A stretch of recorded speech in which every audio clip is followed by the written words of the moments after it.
I can't stop thinking about the woman who owned this book. She lived over 300 years ago, and we're going to try and track her down across the centuries. And in doing so, hopefully we'll answer her final prayer. This video is all about this book, and more specifically the person who owned it.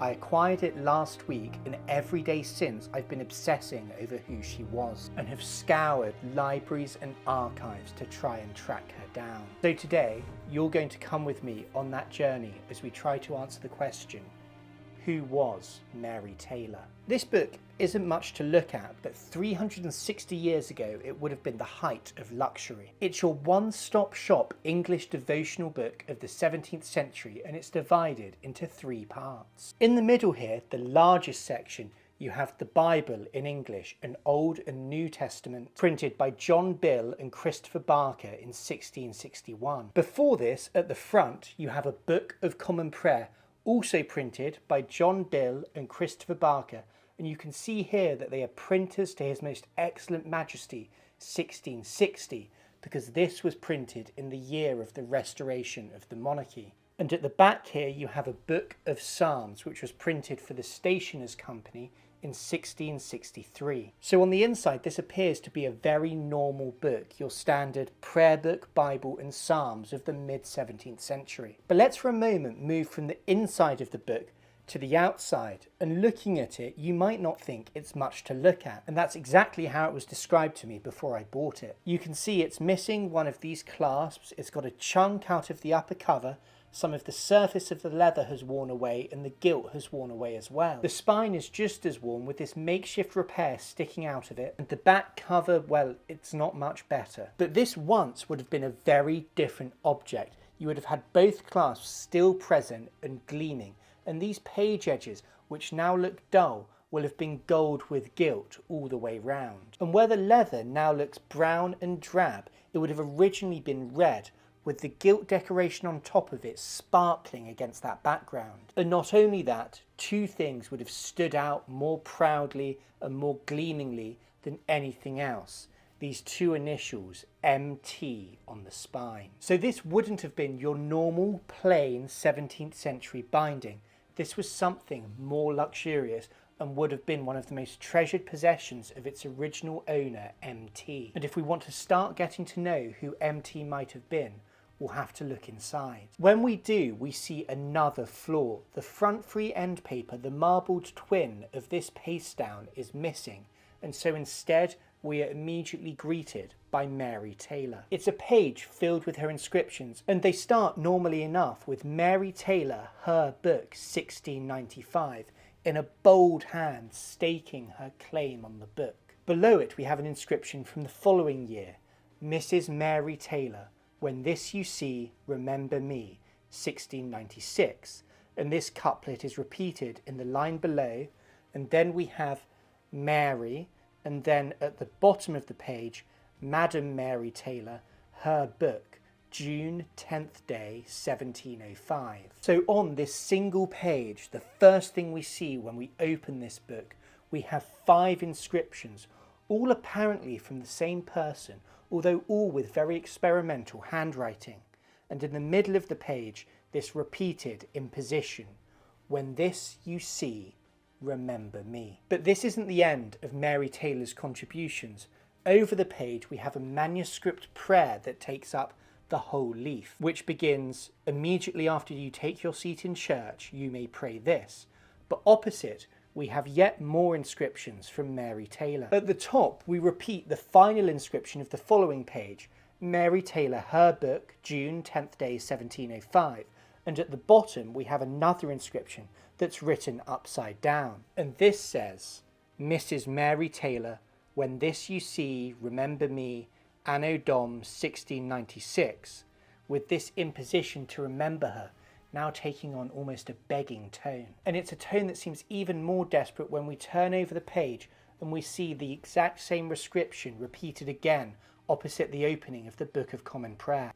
I feel like she set me a challenge, remember me, and so I checked every single one of the last pages of this book to see if there's any trace of Mary Taylor, and I didn't find one until I got to here. This is the end of the Book of Psalms, and if we just turn over one more page, we can meet Mary Taylor again in 3 more inscriptions, again these written upside down on the page. And if I turn them the right way up, you can see Mary Taylor, score, score, Mary Taylor, score, score, Mary Taylor, and a flourish to finish. And if we turn over the page, we can see the final mark she left on this book, again written the wrong way up, Mary Taylor, her book, when this you see, remember me. So here we have a book that was once lavishly decorated and is now encased at either end with multiple marks of ownership by Mary Taylor. And not only this, we have repeated again and again,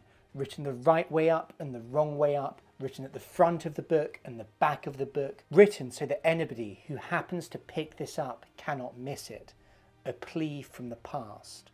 When this you see, remember me. And so when I first opened this book up and saw that inscription and saw it repeated again and again, I wanted to uphold my side of the bargain. I now have the book and I want to try to remember who once owned it. So I got to work researching who Mary Taylor might be, and safe to say it's a very common name. There are so many potential candidates who may have owned a 1660s Bible and inscribed it in the 1690s and in 1705. Just sticking to the vicinity of where I bought the Bible, looking through the records at the Devon Heritage Centre, there's Mary Taylor, a widow in Ottery St Mary, Mary Taylor, a young apprentice, and most bizarrely of all, a Mary Taylor who was captured by pirates. She may have been one of these Mary Taylors or none. All that we have to go on for our Mary Taylor is that she owned and annotated this book. So there's only one way we can narrow it down. What if this wasn't the only book she owned and annotated? What if she was a book collector? Mary Taylor, her book, could be the proud mark of a bibliophile. It even echoes the famous inscription of Francis Wolferston, one of the most famous 17th century book collectors. So I got to work and stopped trying to find Mary Taylor and started trying to find her books. And that's when I struck gold. So I've just found a copy of a book that Mary Taylor might have owned and written in. This is its title page and it was printed in 1641. And if we look here on the back of the title page, we can see that it has a stamp from the British Museum. And if it used to be in the British Museum, it should now be in the British Library.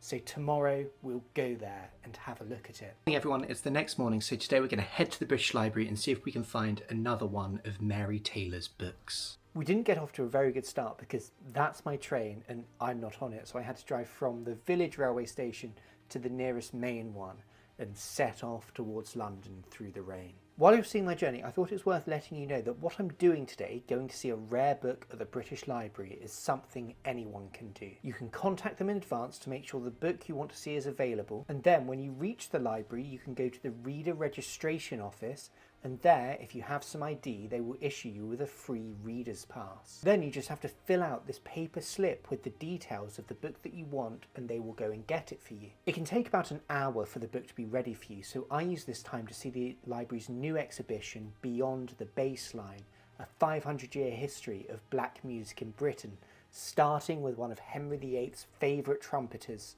and going all the way through to Jamal Edwards in SBTV. Once my book is ready, I take it to one of the desks reserved for restricted material and begin to look through it. It's a 1641 edition of a book called Wit's Commonwealth, a collection of aphorisms on subjects like nobility and courage. The first thing that I noticed about this copy is that it's been bound later than it was issued, and this means that all the preliminary pages, the ones that Mary Taylor inscribed at the front of her Bible, aren't present in this copy. When we do reach the title page though, we can see lots and lots of marks of one of this book's owners, but for the most part they're scrawls and scribbles, not particularly decipherable, and we certainly do not have an owner's name here. And so with no mention yet of Mary Taylor, my approach here is simple.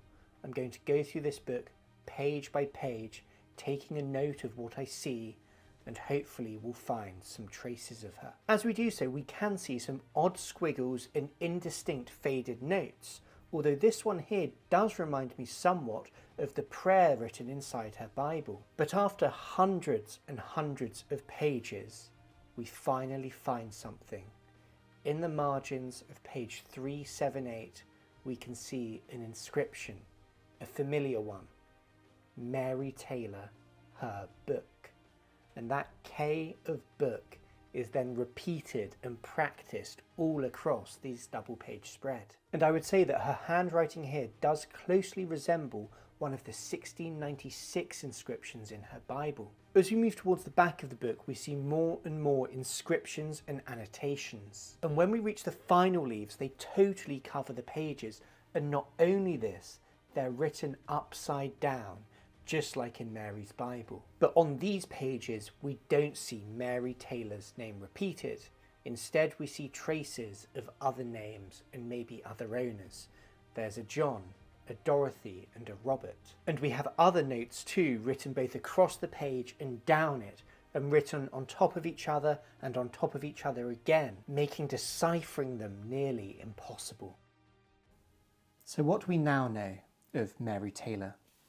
That was the only other book I've found so far that bears her name, but I'm sure there's others out there waiting to be discovered. And if there are enough others out there, we might be able to begin to build a picture of her life and her book collection. I'm happy to admit that what we now know of Mary Taylor isn't a lot. And if that's all there is to find and all there is to know, then I suppose that's okay. Most people from the past don't speak to us in complete sentences, let alone paragraphs or pages of a book. For most people who ever lived, we have nothing of their lives.